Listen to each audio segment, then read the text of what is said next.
Bonjour et bienvenue dans Cravate Club.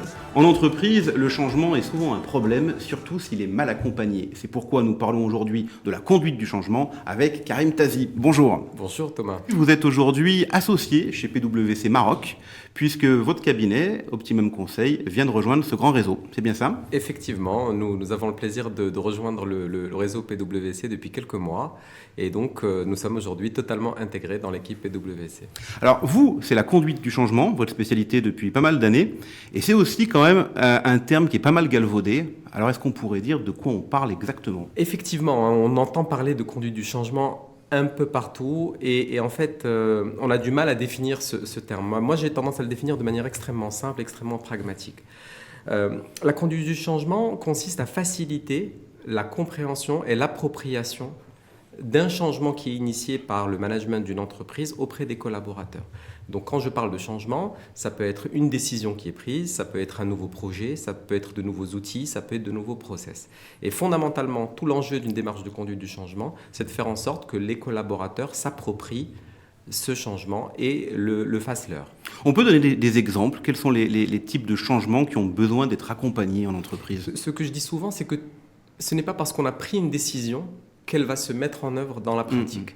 Et donc, toute décision va donner lieu à un changement dans les modes de fonctionnement des collaborateurs. Donc, ça peut être quelque chose de minime, mais ça peut être quelque chose de vraiment majeur qui va totalement chambouler la méthode, la manière de faire.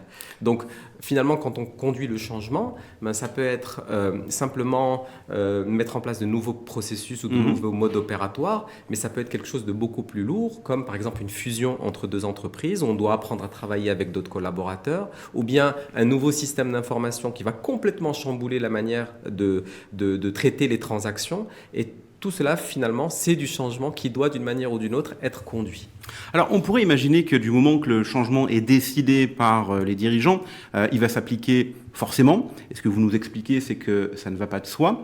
Quels sont les enjeux en réalité qu'il y a derrière ? Les enjeux derrière cette démarche de conduite du changement, c'est fondamentalement que les collaborateurs, comprennent le pourquoi on fait ce changement.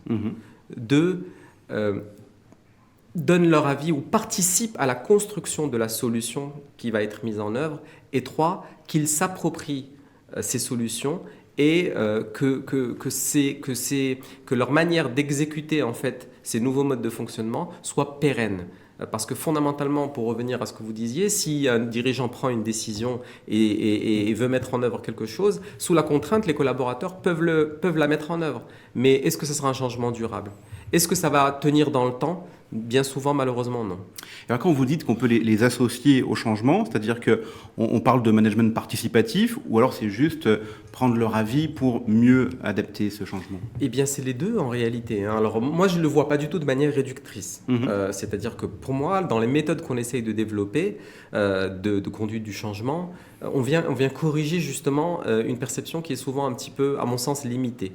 Quand on écoute certains de nos collègues, confrères parler changement, en général, ils prévoient en bout de course 1 ou 2 actions de communication, 1 ou 2 actions de formation, et ils disent, voilà, c'est plié, on a conduit le changement.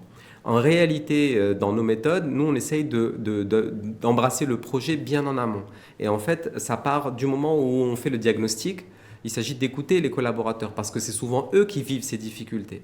Ensuite, quand on doit construire des solutions au dysfonctionnement, là aussi, souvent, en ayant une écoute authentique, sérieuse des collaborateurs, on se rend compte qu'ils portent en eux beaucoup des solutions. Ensuite, quand il s'agit de mettre en œuvre des projets qui vont permettre de mieux fonctionner, la meilleure manière de faire, c'est de faire en sorte que ce soit les collaborateurs eux-mêmes qui les portent.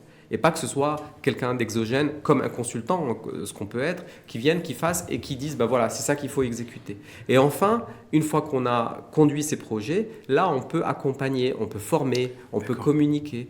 Ce qu'on essaye de faire également, c'est de mesurer. Parce que le changement, ce n'est pas un concept abstrait, flou. Ce n'est pas du subjectif, c'est de l'objectif. Le changement, ça se mesure. L'appropriation des changements se mesure et nous, on met en place toute une série d'outils qui nous permettent, pendant le projet et après le projet, de mesurer très quantitativement quel est le niveau d'appropriation des changements qui sont mis en œuvre. Alors, on comprend qu'il y a une démarche très structurée. Est-ce qu'on peut l'illustrer avec un exemple sur lequel vous avez travaillé, par exemple? Bien sûr, on peut l'illustrer avec beaucoup d'exemples. Par exemple, en prenant une entreprise qui, à un moment ou à un autre, a besoin de se réorganiser. Donc, souvent, les collaborateurs vivent des difficultés parce qu'on fonctionne en silo, parce qu'on n'arrive pas à travailler en transversalité entre les différents services. Voilà, ce sont des exemples de dysfonctionnement, mais qui sont relativement classiques. Donc, quand on essaye d'avoir ce type de démarche qui inclut la conduite du changement, notre démarche, dès l'amont, c'est de dire au moment où on va faire le diagnostic de la situation, eh bien, on va faire des focus group, on va faire des enquêtes, on va écouter les collaborateurs. C'est là où on les implique. On les implique dès l'amont, vraiment au tout début du projet. Ensuite, on va commencer à identifier des pistes pour résoudre le problème. Là, on va aussi les impliquer, on va leur demander leur avis, on va leur demander de proposer eux-mêmes certaines pistes ou certains scénarios de solutions. À eux de proposer des nouvelles méthodes de travail, par exemple? Exactement, de proposer des méthodes de travail. Alors bien sûr, toutes les méthodes qui vont remonter ne pourront pas être retenues par définition, mais l'idée c'est de les écouter avec sincérité et de leur faire le feedback en disant finalement le management a retenu plutôt cette solution ou plutôt cette solution et de leur expliquer pourquoi.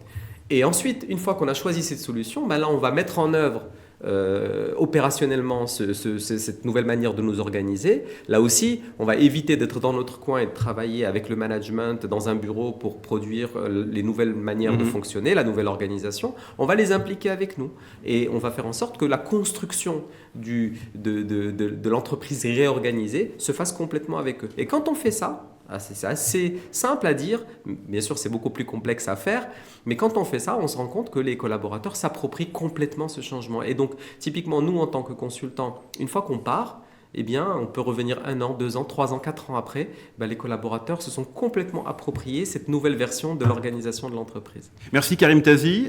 Pour terminer, les entreprises qui nous regardent, qui sont confrontées bien souvent à du changement, qu'est-ce qu'on leur conseille? Eh bien, mon conseil en fait est très simple.